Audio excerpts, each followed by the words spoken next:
Dear students, आज के इस वीडियो में मैं क्लास 10th के स्टूडेंट्स के लिए साइंस में जीव विज्ञान के लेसन जैव प्रकरण या लाइफ प्रोसेस से आपको ह्यूमन एलिमेंट्री कैनाल या मानव आहार नाल के बारे में जानकारी दे रहा हूँ।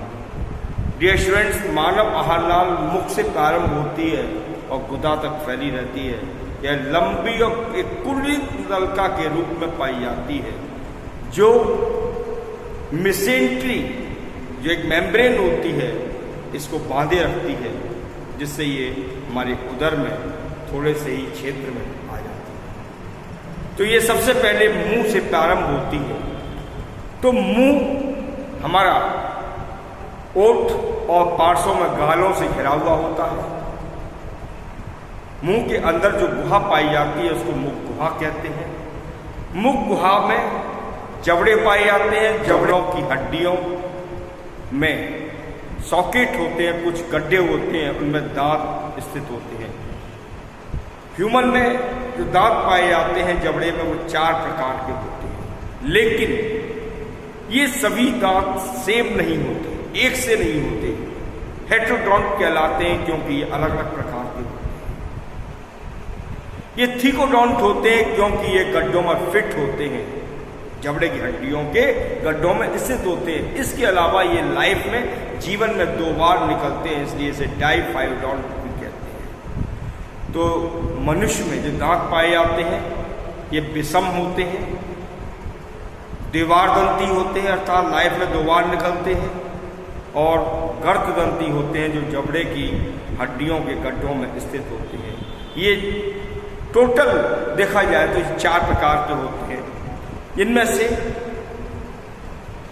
आगे के हर जबड़े में आप जो 4 दांत देख रहे हैं जो चौड़े होते हैं, ये भोजन को कुतरने का काम करते हैं, इंसीजर कहलाते हैं, जो भोजन को वाइटिंग अर्थात कुतरने का काम करते हैं। दूसरा, कैनाइन। प्रत्येक जबड़े में एक जोड़ी होते हैं, अर्थात एक लेफ्ट साइड में, एक राइट साइड में होता है, जो पॉइंटेड नुकीला होता है, जो टीयरिंग का काम करता है, अर्थात चीरने फाड़ने का काम करता है। ये जो मांसाहारी जीव होते हैं उनमें सबसे ज्यादा एक्टिव होते हैं। अदर्स में होते तो है, लेकिन जो मांसाहारी जीव होते हैं उनमें सबसे ज्यादा एक्टिव होते हैं, वर्किंग में होते हैं। उसके बाद प्रीमोलर। ये प्रत्येक जबड़े में 2 जोड़ी होते हैं जो थोड़े मोटे होते हैं, जो कि भोजन को पीसने का, ग्राइंड करने का कार्य करते हैं। और 4th टाइप मोलर। ये हर जबड़े में 3 जोड़ी होते हैं जो कि चौड़े और मोटे होते हैं, जो भोजन को ग्राइंडिंग के साथ साथ च्यूइंग, चबाने का भी कार्य करते हैं। तो इस प्रकार से मैंने आपको जो दांत बताए, पहला तो बताया मैंने आपको इंसीजर। ये इंसीजर हर जबड़े में 2 जोड़ी, कैनाइन हर जबड़े में 1 जोड़ी, प्रीमोलर ये हर जबड़े में 2 जोड़ी, और मोलर ये हर जबड़े में 3 जोड़ी। तो इस प्रकार से आप देख रहे हैं 2, 1, 3 और 2, 5 और 3, 8, अर्थात हर जबड़े में 8 जोड़ी दांत पाए जाते हैं। इन टोटल दोनों जबड़ों में कुल मिलाकर के 16 जोड़ी अर्थात 32 दांत पाए जाते हैं। मुख गुहा की जो छत होती है, इसका ऊपरी भाग, मुख गुहा का ऊपरी भाग, छत का भाग, आगे की ओर हार्ड होता है, जो अस्थि का बना हुआ होता है, इसे हार्ड पैलेट या कठोर तालु कहते हैं, और पीछे का भाग कार्टिलेज का बना हुआ होता है, इसको हम कोमल तालु भी कहते हैं। जबकि मुख गुहा के फर्श पर एक मोटी मांसल जीभ पाई जाती है, जो भोजन को उलटने पलटने का कार्य करती है। इसके अलावा इस जीभ पर कुछ सलाइवरी ग्लैंड्स पाई जाती हैं, लार ग्रंथियां पाई जाती हैं जो सलाइवा को सिक्रीट करती हैं। ये सलाइवरी ग्लैंड्स द्वारा स्रावित लार्वा भोजन को फिसलनदार और तरल बनाता है। इसके अतिरिक्त जीभ पर कुछ टेस्ट वर्ड्स भी पाई जाती हैं, स्वाद कलकाएं भी पाई जाती हैं जो स्वाद का अनुभव कराती हैं।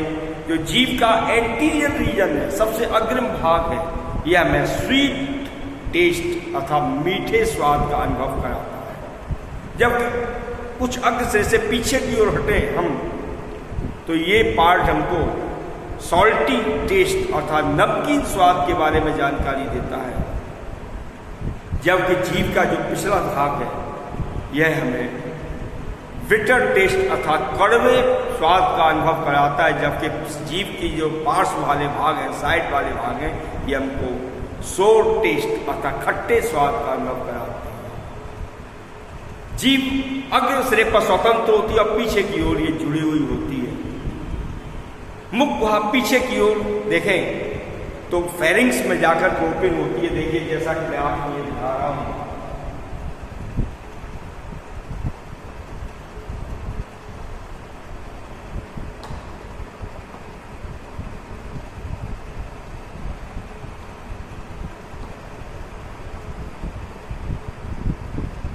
इस तरीके से ये माउथ और ये नोज वाला भाग, ये नेसल पार्ट है और ये माउथ वाला भाग। तो माउथ और नोज दोनों पैसेज जाकर के एक प्लेस पर, एक स्थान पर खुलते हैं। इस भाग को फेरिंग्स कहते हैं। फेरिंग्स से दो रास्ते निकलते हैं, एक विंड पाइप, एक फूड पाइप। ये पार्ट ये आप देख रहे हैं, ये विंड पाइप है और ये फूड पाइप। विंड पाइप जो श्वास नली होती है पर एक फ्लैप पाया जाता है, जो कि भोजन निगलते समय, जब फूड पाइप में भोजन जाता है, उस समय इस विंड पाइप को ढकने का कार्य करता है, एपिग्लॉटिस कहलाता है, ताकि फूड पार्टिकल विंड पाइप में न जाए। आगे चल के ये फेरिंग्स वाला भाग, आप एक ट्यूबुलर रचना को देख रहे हैं, इसको ओसोफेगस में खुलती है। ये ओसोफेगस या ग्रास नाल, ये एक लंबी नली के रूप में होती है। इसकी लंबाई लगभग 30 सेंटीमीटर होती है। ये गले से गुजरती है, नेक रीजन से गुजरती है और उधर को हम पहुंच करके एक थैली नुमा रचना में खुलती है। इस थैली नुमा रचना को स्टमक कहते हैं।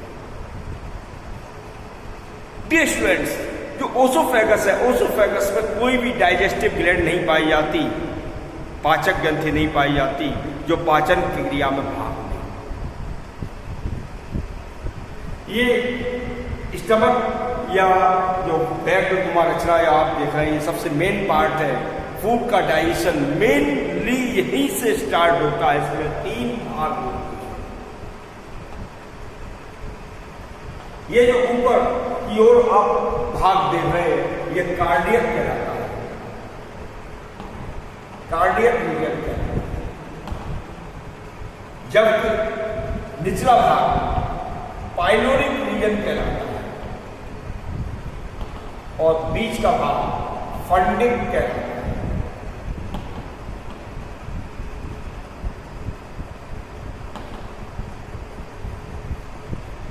कार्डियक और पाइलोरिक दोनों की ओपनिंग्स पर कुछ फ्लैप पाए जाते हैं, अर्थात एक कार्डियक पर पाया जाता है, एक पाइलोरिक पर। फ्लैप मीन पर्देनुमा रचना होती है, जिसे अवरोधनी कहते हैं, जो इस ओपनिंग को कार्डियक और ओसोफेगस की ग्रास नाल की जो ओपनिंग है, इसको बंद करने का कार्य करती है।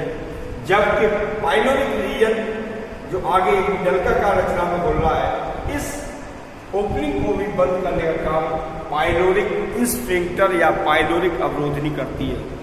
कि जब फूड स्टमक में आमाशय में पहुंचता है तो उसके बाद इस भोजन को पीसा जाता है, ग्राइंड किया जाता है मस्कुलर वेव्स के द्वारा। उस समय फूड न बाहर जाए निकल करके, न आगे बढ़ पाए, इसके लिए स्फिंक्टर या अवरोधनी होती है, जो इस बैगनुमा रचना के दोनों ओपनिंग को क्लोज कर देती है, ताकि भोजन को आसानी से पीस करके उसका पाचन हो सके। आगे आप जो देख रहे हैं एक लंबी कुंडलिक नलिकाकार रचना को, ये रचना आंतरिक भाग है। ये आंतरिक भाग दो भागों में डिवाइड होता है, एक स्मॉल इंटेस्टाइन, एक लार्ज इंटेस्टाइन। तो ये जो रीजन आप देख रहे हैं ये स्मॉल इंटेस्टाइन है, और ये वाला जो रीजन देख रहे हैं ये लार्ज इंटेस्टाइन।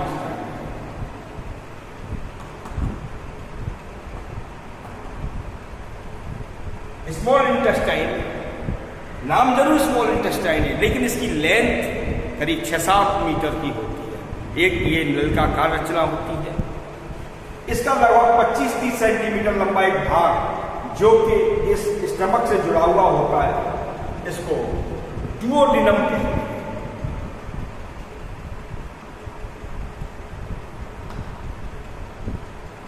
हिंदी में इसको गहरी भी बोलते हैं। इस भाग में एक नलिका खुलती है, इसको कॉमन वाइड डक्ट कहा जाता है, अर्थात सहपित्त नली या सामान्य पित्त नली कहते हैं, जो पित्ताशय से पित्तरस और अग्न्याशय से अग्न्याशी रस लेकर के आती है। देखिए ये जो आप देख रहे हैं ये वाइड डक्ट है, पित्त नली है, जो कि ये गॉल ब्लैडर से लगी हुई है। ये गॉल ब्लैडर एक पीले हरे रंग की थैलीनुमा रचना होती है, जिसमें पित्त या वाइल इकट्ठा होता है, और ये लिवर, जिसे यकृत कहते हैं, सेल्स के द्वारा स्त्रावित होता है, सिक्रीट होता है, और लिवर सेल्स से स्त्रावित ये वाइल जूस इस गॉल ब्लैडर में इकट्ठा होता है, जो कि लिवर से जुड़ी हुई होती है। और इसी वाइल डक्ट में आगे चल करके पैनक्रियाज या अग्न्याशय से आने वाली पैनक्रियाटिक डक्ट भी खुलती है। ये स्टूडेंट्स ये याद रखें कि लिवर एक लार्जेस्ट ग्लैंड है ह्यूमन बॉडी की, सबसे बड़ी ग्रंथि है, जो डाइजेस्टिव ग्लैंड के नाम से भी जानी जाती है, जबकि पैनक्रियाज या अग्न्याशय ये सेकंड वन लार्जेस्ट ग्लैंड है। ये दूसरे नंबर की सबसे बड़ी पाचक ग्रंथि होती है, पिंक शेड की होती है।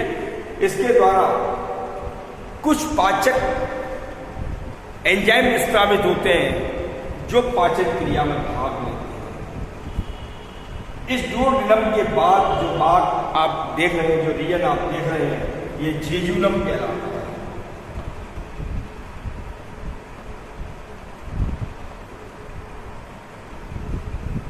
ये जेजुनम स्मॉल इंटेस्टाइन का एक लंबा भाग होता है, अर्थात इसकी लंबाई लगभग 2.5 मीटर के आसपास होती है।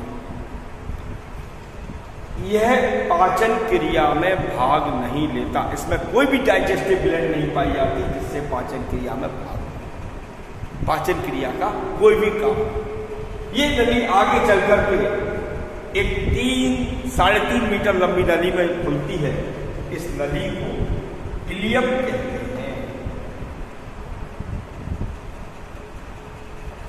ये इलियम स्मॉल इंटेस्टाइन का वह भाग है, सबसे इंपॉर्टेंट पार्ट है, जहां पर फूड का डाइजेशन कंप्लीट होता है। इसके बाद फूड का कोई डाइजेशन नहीं होगा, भोजन का कोई पाचन नहीं होगा। इलियम में फूड का अवशेष भाग जो पचने से रह गया वह डाइजेस्ट होता है, और पाचन के बाद फूड का एब्जॉर्प्शन या अवशोषण भी यही होता है। इलियम की जो इस अंदर की जो दीवार है, इनर वॉल है, उस पर कुछ टॉवल के रोए जैसी रचनाएं पाई जाती हैं, जो डाइजेस्टेड फूड जो रिक्वायर्ड पार्ट है बॉडी का, आवश्यक भाग है, को अवशोषित करती है और अवशोषण के एरिया को भी बढ़ाने का कार्य करती हैं। इन रचनाओं को माइक्रोविलाई या सूक्ष्म रसांकुर भी कहते हैं। सबसे इंपॉर्टेंट क्वेश्चन है कि सूक्ष्म रसांकुर कहाँ पाए जाते हैं, इनका क्या कार्य है। तो सूक्ष्म रसांकुर इलियम में पाए जाते हैं, अंदर की दीवार पर लगे हुए। ये टॉवल के रोए जैसी रचनाएं होती हैं जो भोजन के अवशोषण में भाग लेती हैं। डियर स्टूडेंट्स ये याद रखें कि जो भोजन का अवशोषण होता है, भोजन के ऑल न्यूट्रिएंट्स, चाहे वो कार्बोहाइड्रेट हो चाहे वो प्रोटीन हो या मिनरल हो या अदर सब्सटेंस हो, वो सब एब्जॉर्ब यही होते हैं और ब्लड में डिफ्यूज कर दिए जाते हैं। लेकिन फैट जो डाइजेस्ट होता है उसको लिम्फ डक्ट्स में भेज दिया जाता है, लसका वाहिनियों में भेजा जाता है। तो स्मॉल इंटेस्टाइन आगे चलकर के एक करीब 1.5-2 मीटर लंबी रचना में जाके खुलती है। इस रचना को लार्ज इंटेस्टाइन कहते हैं। डियर स्टूडेंट्स, इसकी डायमीटर लगभग 4.5 से 5 सेंटीमीटर तक होती है और ये 3 भागों में विभक्त होती है। इसका सबसे पहला भाग जो आप देख रहे हैं ये सीकम है। ये सीकम लगभग 25-30 सेंटीमीटर लंबा होता है। यहाँ पर फूड का कोई डाइजेशन नहीं होता, केवल मिनरल और वाटर जो कि एब्जॉर्प्शन से अभी भी शेष रह गए हैं, लवण और पानी का यहाँ अवशोषण होता है केवल। इसी भाग से जुड़ी हुई एक और रचना दिखाई देती है। आप ये भी कह सकते हैं कि स्मॉल इंटेस्टाइन और लार्ज इंटेस्टाइन, ये स्मॉल इंटेस्टाइन है, ये लार्ज इंटेस्टाइन है, इनके जंक्शन पर एक अल्पविकसित रिड्यूस्ड रचना पाई जाती है। इसको वर्मीफॉर्म अपेंडिक्स भी कहा जाता है। कभी कभी आपने सुना होगा अपने परिवार में किसी को या आस पड़ोस में कि अपेंडिक्स का दर्द हो रहा है। तो अपेंडिक्स का दर्द क्यों होता है? जब फूड पार्टिकल इस अपेंडिक्स में पहुंच जाते हैं तो वो फूड पार्टिकल डिस्ट्रॉय होने लगते हैं, सड़ने लगते हैं और इस कारण से इसमें स्वेलिंग आ जाती है और पेन स्टार्ट हो जाता है। तो सीकम आगे चल के एक लगभग 1.3 मीटर लंबी ट्यूबुलर स्ट्रक्चर में खुलती है। इस ट्यूबुलर स्ट्रक्चर को कोलन कहा जाता है। ये कोलन जगह जगह पर फूली रहती है। इस फूले हुए भाग को ऑस्ट्रा कहते हैं।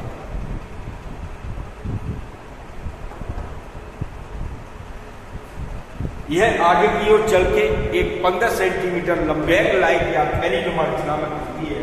इस रचना को रेक्टम,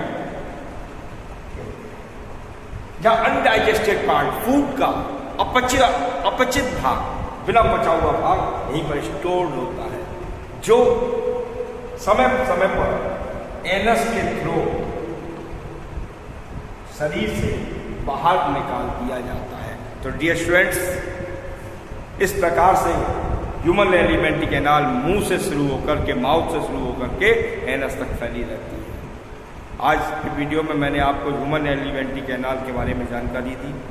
यदि आपको ये वीडियो अच्छा लग रहा हो तो इसे शेयर और लाइक करना ना भूलें और जिन विद्यार्थियों ने मेरे चैनल को सब्सक्राइब नहीं किया है वे इसे तुरंत सब्सक्राइब कर लें ताकि आगे आने वाले वीडियोज़ की नोटिफिकेशन भी आपको सबसे पहले प्राप्त हो। Thank you.